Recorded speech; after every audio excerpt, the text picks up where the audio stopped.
안녕하십니까. 5월 23일 월요일 말씀 묵상 함께 시작하겠습니다. 새롭게 시작되는 한 주에도 주님께서 은혜를 주시고 모든 삶 가운데 하나님께서 채워주시고 지켜주시는 것을 경험하는 우리 귀한 성도님들 다 되시길 기도합니다. 오늘 본문은 마태복음 6장 1절부터 4절까지 말씀인데요. 헌금과 관련된 본문입니다. 본문도 짧고 주제는 하나입니다만은 사실 우리들에게 굉장히 중요한 의미를 가지고 있다는 생각이 듭니다. 그럼 함께 말씀을 보겠습니다. 사람에게 보이려고 그들 앞에서 너희 의를 행하지 않도록 주의하라. 그리하지 아니하면 하늘에 계신 너희 아버지께 상을 받지 못하느니라. 그러므로 구제할 때 외식하는 자가 사람에게서 영광을 받으려고 회당과 거리에서 하는 것 같이 너희 앞에 나팔을 불지 말라.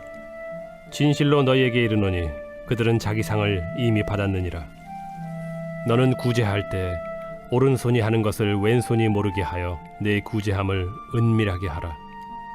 은밀한 중에 보시는 너희 아버지께서 갚으시리라. 네, 말씀 잘 보셨습니까? 우리가 지금 산상수훈을 계속 읽어가고 있죠. 산상수훈 중에서도 우리는 지금 의로움의 문제를 다루고 있는데요. 지난주까지는 낡은 의와 새로운 의라는 틀로 해석이 가능한 본문이었습니다. 즉 원래 율법이 주어질 때, 과거의 율법이 주어질 때의 이 조항은 이러한 의미였는데 이것이 지금 우리들에게는 어떠한 의미로 다가올 것인가를 생각하게 만드는 그런 본문이 바로 살인하지 말라, 간음하지 말라, 거짓 증언하지 말라, 그리고 보복의 문제에 대해서, 벌을 하는 문제에 대해서 더 이상 이스라엘이라는 국가가 존재하지 않는 상황에서 우리는 어떻게 해야 되는가, 이런 내용을 다루어 보았다고 한다면요.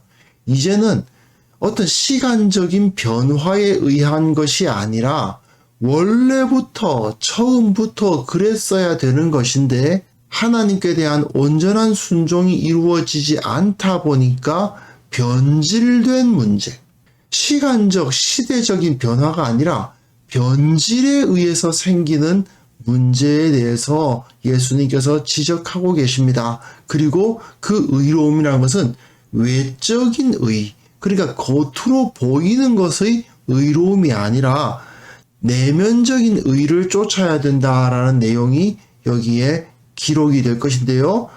그럼 본문 보시면요. 자, 6장 1절은 이후에 나올 구제의 문제, 구제는 2절부터예요. 구제의 문제, 기도의 문제, 그리고 금식의 문제를 다 포괄하고 있는 절이 바로 1절입니다. 이 모든 것을 다 어떻게 해야 되느냐? 사람에게 보이려고 해서는 안 된다라는 것이죠.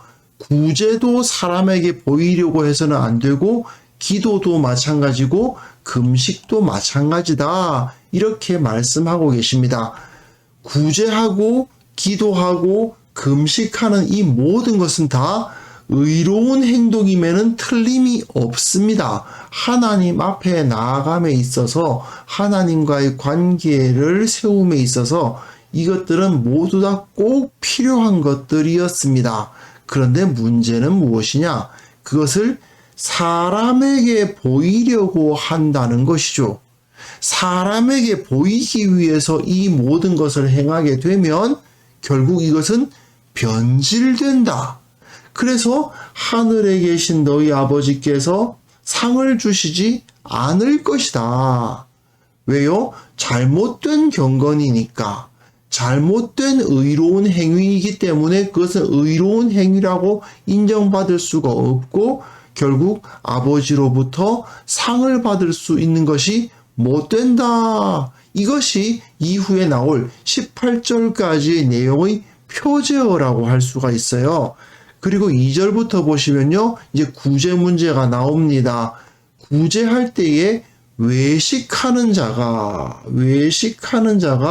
사람에게서 영광을 받으려고 회당과 거리에서 한다. 외식한다라는 표현이 나옵니다. 외식한다는 말은 위선자라는 의미인데 헬라어로 휘포크라테스예요. 연극 배우라는 의미로도 사용되는 단어입니다. 속으로는 전혀 그런 생각을 안 하는데, 또는 자기 자신은 원래 그런 사람이 아닌데 겉으로는 이런 사람인 것처럼 연기를 하는 사람, 그 사람들이 바로 연극 배우죠. 그런데 구제하는 사람은 사실은 가난한 자를 돕는 사람들 아니겠습니까? 그리고 유대인들은 성전에다가 성전세를 바치고 헌금을 바치는 것이 다 구제 행위라고 여겼습니다. 그렇기 때문에 이 모든 것이 다 하나님의 은혜다라는 것을 고백하면서 그걸 바치면 좋은 것이죠. 하나님께서 기뻐하시는 행동임에 틀림이 없습니다. 그런데 이 사람들이 어떻게 하느냐? 너희 앞에 나팔을 부는 사람들이 있었다는 것입니다. 여기서 나팔을 불었다라는 이 표현이 비유적인 것이다. 아니다. 실제로 선행을 할 때 나팔을 불어가지고 사람들의 주의를 끌었다. 이렇게 고증 문제에 있어서 조금 논쟁이 있는데요. 사실은 실제로 나팔을 가져다가 막 불면서 구제 행위를 했을 것 같지는 않습니다. 그럴 가능성은 매우 낮아요. 다만 7월 1일이 나팔절인데, 나팔을 부는 날인데 7월 10일이 되면 금식을 하면서 하나님 앞에 나간단 말입니다. 그러한 기간에 아무래도 많은 사람들이 헌금하는 그때에 내가 더 많이 헌금했다 하는 것을 드러내기 좋을 때, 그때에 헌금하는 것을 말하는 것이 아니겠느냐, 이렇게 보기도 하고, 또는 이 헌금을 할 때 이 돈주머니, 또 돈꾀에다가 돈을 넣거든요. 근데 이게 생긴 것이 나팔처럼 이렇게 주둥이가 넓단 말입니다. 그래야지 아무래도 다른 데로 튕겨나가거나 그러지 않으니까요. 넓은 주둥이에 들어있는 그 돈꾀에 소리 나도록 바다랑 많이 넣으면 소리가 많이 나니까 그런 소리를 내려고 이렇게 헌물을 하는 그런 것을 말하는 것이 아니겠는가, 그렇게 해석들을 하는데, 어쨌든 뭐 의미는 명확하죠. 다른 사람들의 눈에 띄게 하려고 내가 이렇게 헌물을 한다라는 것을 다른 사람들이 좀 보도록 하기 위한 행동을 통칭하는 것이라고 보면 되겠습니다. 비유적인 표현이라고 보는 것이 어떻게 보면 가장 설득력 있는 말이라고 할 수도 있고요. 여하튼 간에 다른 사람들에게 나의 헌금을, 나의 헌물을 자랑하듯이 드러내지 말라고 하시는 거죠. 왜 그러냐 하면 진실로 너희에게 이르노니, 이건 아멘 너희에게 말한다, 그 말씀이에요. 진실로 이게 아멘이니까요. 그들은 자기 상을 이미 받았느니라. 이 사람들이 정말 원하는 것이 무엇이겠느냐? 다른 사람들로부터 영광받는 것이 그들이 원하는 거 아니었겠느냐? 사람에게서 영광받는 것이 그들의 목적이었을진데 사람들로부터 많은 칭찬을 받았을 거 아니냐? 이렇게 나팔을 불면, 막 드러내면, 와, 저 사람은 정말 많은 재산으로 많은 헌금을 하고 많은 사람들에게 덕을 끼치는구나, 이렇게 박수를 친단 말이죠. 그러니까 그 사람은 이미 박수를 받았습니다. 그들의 목적은 이미 달성이 되었어요. 또한 이 사람들은 어떤 사람들입니까? 결국 배우들과 같은 사람들이란 말이에요. 외식하는 자, 연극 배우거든요. 이 사람들은 그냥 사람들로부터 칭송을 받으려고 그런 일을 하는 것이지 하나님의 칭찬을 받으려는 생각은 안 하겠죠. 사람들이 나를 봐주길 바랐을 뿐이지 하나님께서 나를 봐주시기를 바라지는 않았거든요. 그러니 이 사람들은 다 자기 목적을 성취했습니다. 그러니 더 이상 하나님으로부터의 상을 생각할 수는 없는 것이죠. 그래서 예수님께서는 결론적으로 이렇게 말씀하시는 겁니다.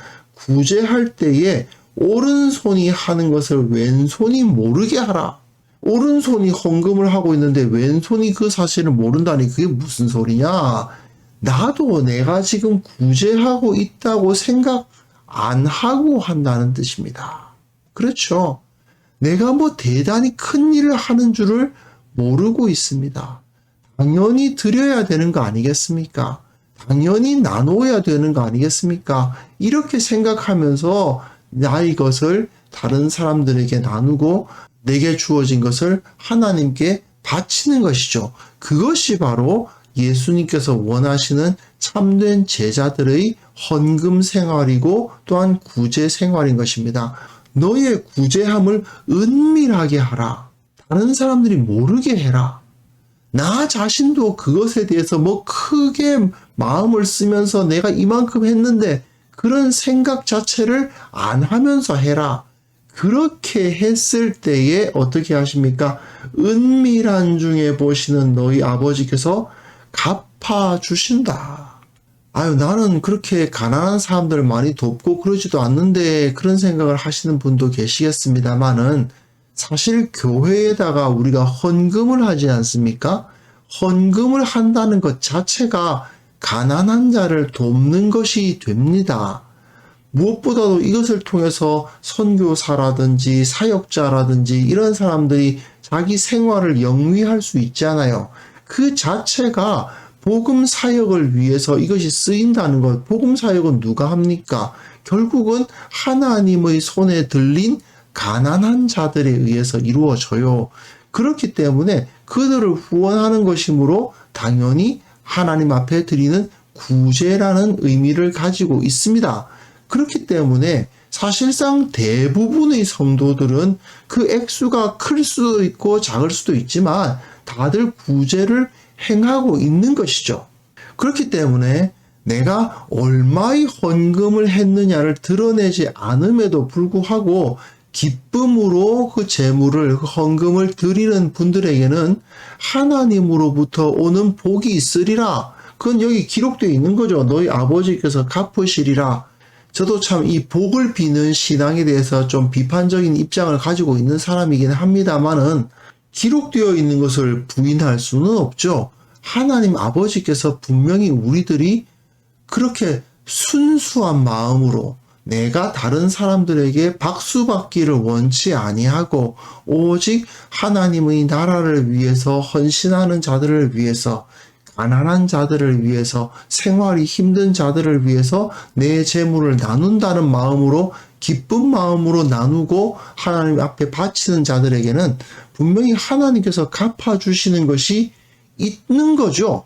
그건 부정할 수 없는 사실입니다. 분명히 하나님 앞에 드려지는 헌물에 대해서 주님께서 갚아주시고 채워주신다는 것은 인정할 수밖에 없습니다. 그렇기 때문에 이 헌금을 드리는 것 그 자체는 매우 거룩하고요.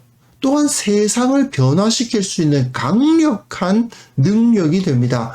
굉장히 큰 의미를 가지고 있는 것이라고 할 수 있어요. 말씀 읽고 기도하는 것을 교회가 많이 강조하지 않습니까? 또한 헌금 생활 역시 경건 생활에서 빼놓을 수 없는 중요한 일이기 때문에 말씀 읽어야 된다, 기도해야 된다, 그리고 일상생활에서 열심히 성실하게 일해서 그 일을 통해서 얻어진 수익 중 일부를 주님 앞에 기쁨으로 바쳐야 한다. 이것은 모두 다 교회에서 당연히 가르치고 당연히 강조해야 되는 것들입니다. 그런데 문제는 이 구제, 헌금이 정말 거룩하고 의미 있는 것임에도 불구하고 이것이 오염되고 조롱거리가 되는 경우가 너무 많다는 것이 문제인 거죠. 오늘 우리가 살펴본 것과 같이 자기 이름을 내고 싶어서 다른 사람들로부터 주목받고 박수받고 싶어서 헌금하는 이런 것은 참 그 헌금을 오염시키는 행위라고 볼 수밖에 없죠. 물론 더 큰 건 교회가 그 모아진 헌금을 마땅히 사용해야 될 곳에 사용하지 않고 엉뚱한 곳에 사용하는 것, 그게 더 큰 문제이긴 합니다. 그런데 뭐 이건 이제 교회라는 그 공동체적 문제고 개인의 문제에서는 분명히 나는 그저 성실하게 주님 앞에서 정직하게 일하고 정직하게 열심히 살았더니 주님께서 이런 소득을 나에게 주셨습니다. 이 모든 것이 하나님으로부터 온 것이므로 내가 다 드리는 것은 현실적이지 않으니까 그중 일부를 주님 앞에 드리고 이것을 통해서 나와 같은 수익을 얻지 못하는 사람들, 나와 같은 평안함을 누리지 못하는 사람들이 함께 누리기를 원합니다. 이렇게 드리는 것이 하나님께는 정말 큰 기쁨을 드리는 행위이다. 이걸 믿음으로 받아들이면서 이것을 행했을 때 정말 하나님께서 큰 복을 주시고 또한 그것을 통해서 큰 역사를 일으키신다는 것은 우리가 절대로 잊어서는 안 됩니다. 하지만 이것이 오염되도록, 왜곡되도록 해서는 더욱더 안 되겠죠. 예수님께서 가르치신 것처럼 정말 진실한 마음으로, 순수한 마음으로 나 자신을 드러내려는 생각은 털끝만큼도 하지 않는 그런 마음으로 드렸을 때 하나님께서 정말 하늘 문을 여시고 복을 부어주시지 않겠습니까? 그 사실을 우리가 믿음으로 받아들여야 되겠습니다. 그래서 이 시간 함께 기도하실 때에요, 우리가 주님께서 베풀어 주신 그 풍요에 감사하는 마음을 가지고 제물을 바칠 수 있었으면 좋겠습니다. 기쁨으로 드리고 그리고 사람을 의식하는 그런 어리석은 모습이 우리 가운데 없도록 기도했으면 좋겠습니다. 참 우리가 연약하다 보니까 이렇게 바칠 때 사람을 의식하게 되기도 하고 가끔은 본전 생각하기도 하는 그게 인간의 연약함인 것은 우리가 인정하지 않을 수가 없습니다. 그것이 사실인데요. 하지만 우리가 하나님의 은혜를 받아서 성령께서 우리를 깨끗하게 해주셔서 우리가 결코 그런 생각 정말 털끝만큼도 하지 않으면서 주님께 기쁨으로 바치는 자들 되게 하시고 그것으로 말미암아 주님께서 또한 부어주시는 그 복을 받아 누릴 수 있는 자들 되게 하여 주옵소서. 우리 교회가 참된 신앙으로 주님께 드리는 성도들로 가득하게 하시고 또한 모든 교회가 그 헌물을 온전하게 깨끗하게 투명하게 정직하게 사용하는 공동체가 되게 하여 주옵소서. 함께 기도하는 시간 가졌으면 합니다.